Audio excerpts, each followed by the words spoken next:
एक वीडियो इस वक्त बहुत वायरल हो रहा है। मेरी तो हिम्मत नहीं हो पाई इस वीडियो को पूरा देखने की और बीच बीच में रुक रुक कर ही मैं इस वीडियो को देख रही थी, लेकिन पूरा वीडियो आप ज़रा एक बार देखिए।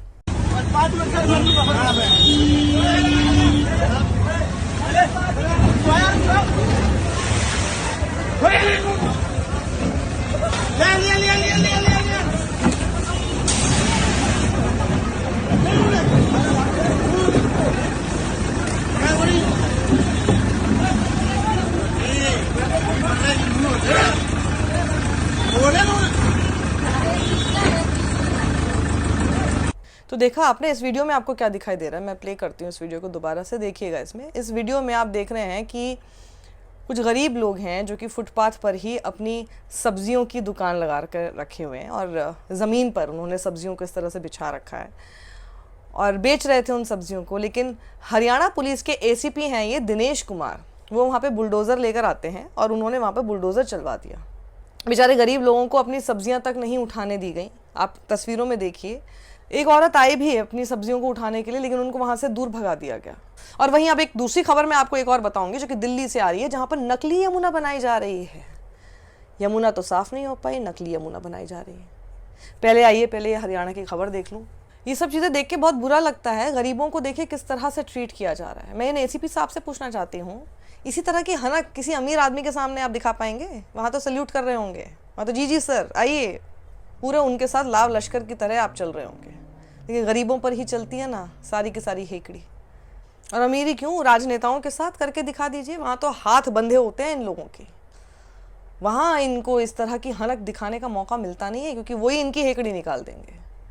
लेकिन देखिए ये तस्वीर, जहाँ गरीबों की सब्जियाँ तक, मतलब आपको बुलडोज़र वहाँ पे चलाना था, सब्जियां उनकी ख़राब कर दी। उस बेचारे गरीब आदमी के लिए तो वही, जिसमें उसने कितना मेहनत से पैसा लगाया होगा, ये सोचकर कि वो पैसा जो लगाया है एक तरह से इन्वेस्टमेंट है, क्योंकि अब वो सब्जियां बिकेंगी, थोड़ा सा मामूली सा प्रॉफिट होगा उसके अंदर, बहुत मामूली सा, उससे उसका गुजर बसर होगा। और इसीलिए उनके लिए सबसे बड़ी चीज़ उस वक्त वहाँ पर उस सब्जी को बचाना था। उनको सब्जियाँ ही दे देते। और आइए अब ज़रा इन एसीपी साहब के बारे में बात करते हैं। बताया तो ये भी जा रहा है कि एसीपी साहब पहलवान हैं, इन्हें अर्जुन अवार्ड से सम्मानित किया जा चुका है, लेकिन अफसोस एथिक्स और गरीबों का सम्मान कैसे करना है ये अब तक नहीं सीख पाए। मैं बिल्कुल मान रही हूँ, हो सकता है कि इन लोगों को बार बार मना किया जाता हो और ये बार बार वहाँ पर दुकान लगाते हैं, तो आप इनको कम से कम ये आखिरी मौका आप इनको ये दे सकते थे कि इनकी सब्जियाँ तो कम से कम बर्बाद नहीं करते। एक बात करने का तरीका होना चाहिए था, वो सब कुछ आपने किया नहीं। सीधे इनका जो पेट पालने का एक ज़रिया है उसको ही आपने तबाह कर दिया। और ये भी तो समझिए ना, थोड़ा तो एम्पैथी रखनी पड़ेगी ना। पुलिस सर्विसेज में हैं आप, थोड़ी तो एम्पैथी भी रखिए। इस बात को भी तो आपको समझना पड़ेगा कि आपकी बात नहीं मान रहे होंगे, लेकिन उसमें भी आप ये देखिए ना कि कहाँ जाएंगे। इतने तो इनके पास पैसे हैं नहीं कि बड़ी बड़ी दुकानें लगा सकें, है ना। तो उसमें आपका बीच का रास्ता क्या हो सकता है जहाँ पर ये क्रूरता भी ना आपको करनी पड़े और जो आपको फुलफिल कराना है वो भी आप करा सकें। There has to be a way out, बजाय इसके कि गरीब है तो उसका जो घर को चलाने का एक ज़रिया है उसको ही आप तहस नहस कर दें, उसकी सब्जियाँ आप तबाह कर दें। और उसको हम कहते हैं आम भाषा में मानवता, इंसानियत। वो आप दिखा सकते थे।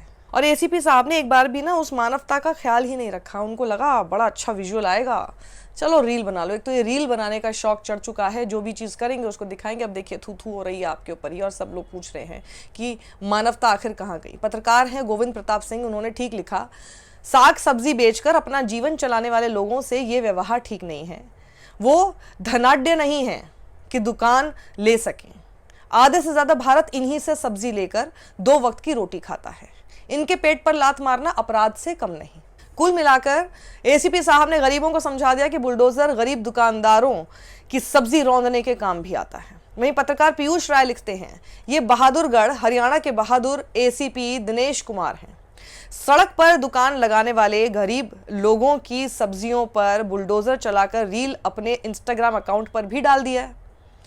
यानी एसीपी साहब कहना चाहते हैं, कर लो जो करना है, बुलडोजर चलेगा और भाई रील भी बनेगी। आइए अब रुख कर लेते हैं दूसरी खबर की ओर। आपको पता है बिहार में चुनाव हैं, और जब बिहार के चुनाव, जब भी कोई चुनाव आता है तो जो पॉलिटिकल पार्टीज़ हैं वो किसी भी तरह से हर तरह के हथकंडे अपनाती हैं, और इस तरह की खबरें देखने को मिल रही है कि प्रचार प्रसार में जैसे बीजेपी भी अब इस तरह से दिखाई दे रही है कि कोई उसमें आश्चर्य नहीं होना चाहिए आप लोगों को कि अगर प्रधानमंत्री दिल्ली में ही कहीं किसी घाट पर छठ पर स्नान करते हुए हमें नजर आ जाए, और वहीं से बिहारी मतदाताओं को भी वो साध लेंगे। लेकिन उससे पहले ही आम आदमी पार्टी के नेता जो कि एक्स हेल्थ मिनिस्टर हैं सौरभ भारद्वाज, उन्होंने एक मुहिम चलाई ट्विटर पे। कुछ लोगों ने ये भी लिखा कि ये अकेला सौरभ ही भारी है इन पे। एक मुहिम चलाई जिसमें उन्होंने कुछ चीज़ें ऐसी सामने रखी हैं जो कि एक्सपोज करती है बीजेपी को, दिल्ली में बीजेपी की सरकार को। वो क्या है ज़रा देखिए। हुआ ये है कि सौरभ भारद्वाज वासुदेव घाट पर पहुंच गए और सौरभ ने दावा किया कि इसी घाट पर प्रधानमंत्री छठ मनाएंगे, यानी पूजा अर्चना करेंगे और बिहार के मतदाता को साधेंगे। लेकिन सौरभ ने अपने कैमरे पर क्या बताया वो देखिए। उन्होंने बताया कि प्रधानमंत्री नरेंद्र मोदी के लिए वासुदेव घाट पर नकली यमुना बनाई जा रही है। जी हां, नकली यमुना बनाई जा रही है। सौरभ का कहना है कि वजीराबाद से लाया गया साफ पानी चोरी के जरिए, जी हां, चोरी के जरिए नकली यमुना में भेजा जा रहा है। इस वक्त हम वासुदेव घाट पे खड़े हैं। ये पानी की पाइपलाइन सोनिया विहार से गंगा का साफ फिल्टर्ड पानी लेके आ रही है, यानी कि वो पानी जो गंगा से आती है उस पानी को सोनिया विहार में फिल्टर किया जाता है और पीने लायक बनाया जाता है। उस पीने लायक पानी से एक मोटी पाइपलाइन काट के चोरी छुपे यहां वासुदेव घाट में जोड़ी गई है। और सौरभ ने यह भी कहा कि यह योजना विशेष रूप से पूर्वांचली वोटरों को आकर्षित करने के लिए बनाई गई है। वहां पे प्रधानमंत्री नरेंद्र मोदी बिहार चुनाव से पहले बिहारी वोटर को साधने के लिए छठ मनाएंगे। सोचिए, मतलब कहां तक ये लोग जाकर क्या क्या कर रहे हैं अपने प्रचार प्रसार के लिए कि नकली ही यमुना बनाई जा रही है। यमुना जो असल में है वो तो साफ नहीं हो सकती, वो तो उसका कुछ नहीं हो पा रहा। खूब तमाम वादे दावे कर लिए गए, अब क्या करो, नकली यमुना बना दो, सबसे अच्छा तरीका है। वहीं सौरभ ने भारतीय जनता पार्टी की सरकार पर गरीब और पूर्वांचली लोगों की अनदेखी करने का आरोप लगाया। उन्होंने क्या कहा जरा सुनिए। फर्जीवाड़े के सारे रिकॉर्ड टूट चुके हैं। पीएम के लिए फिल्टर पानी वाली नकली यमुना बनाई गई है, जबकि दिल्ली के गरीबों के लिए यमुना में मल और प्रदूषण वाला पानी छोड़ा गया है। इनका फर्जीवाड़ा है कि ये गरीब पूर्वांचली को तो कह रहे हैं भैया हमने यमुना साफ कर दी, इसी में डुबकी लगाओ। गरीब पूर्वांचली का बेटा यमुना के अंदर गंदे प्रदूषित मल युक्त पानी को पी ले, बीमार हो जाए, मर जाए, इनके बाप का कुछ नहीं जाता, क्योंकि वो गरीब आदमी है। सौरभ ने एक ट्वीट के जरिए समझाया कि एक तरफ मोदी के लिए फिल्टर पानी वाली नकली यमुना है और दूसरी तरफ दिल्ली में गरीब पूर्वांचली लोगों के लिए प्रदूषित मल युक्त यमुना है। सौरभ ने सीधा प्रहार करते हुए पूछा कि बनारस में चुनाव था तो मां गंगा ने बुलाया है कहा जा रहा था, बिहार में चुनाव है तो मां यमुना बुला रही है, मगर नकली मां कैसे हो सकती है? मैंने आपको एक हफ्ते पहले ही बताया था मां यमुना इस बार छठ पे बुलाएगी प्रधानमंत्री, क्योंकि अब बनारस में चुनाव नहीं है, अब जो है बिहार में चुनाव है, छठ वहां पर तो मां यमुना बुला तो ही थी, मगर मोदी जी का मन यमुना जी के पास जाने का नहीं, मां तो प्रदूषित है, तो इन्होंने नकली मां बना दी, नकली यमुना। हालांकि नकली मां बनती नहीं है, मगर ये देश इस समय में सब कुछ देख रहा है, नकली मां।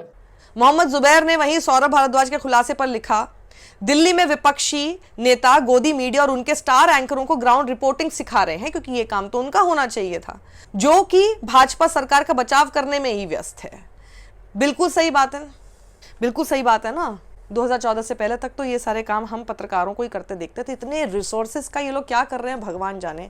मैं भी उस न्यूज़ रूम का हिस्सा रही हूँ ना, ऐसी खबरें आती थी, सबसे पहले रिपोर्टर को भेज दिया जाता था। अब तो ऐसा लगता है कि ऐसी खबरें जैसे ही आती हैं पहले ही रोक लिया जाता है, भैया किसी रिपोर्टर को भेज मत देना। ये जो शिफ्ट आया है ये सबसे ज़्यादा इस देश को गर्त में डालने वाला है, और इसीलिए अब नेताओं को अपने या तो YouTube चैनल बनाकर आपको चीज़ें बतानी पड़ रही है, या ट्विटर का सहारा, सोशल मीडिया का सहारा लेके खुद ही वहाँ पर रिपोर्टर बन के आप तक खबरें पहुँचानी पड़ रही हैं। नेता ही आपके लिए अगर काम करेंगे और नेता ही एक्सपोज करेंगे, नेता ही पत्रकार भी होंगे, चौथा स्तंभ भी अब नेता ही बन रहे हैं। आप सोचिए मीडिया, और फिर ये लोग बुरा मानते हैं कि इनको गोदी मीडिया क्यों कहते हैं। सत्यमेव जयते।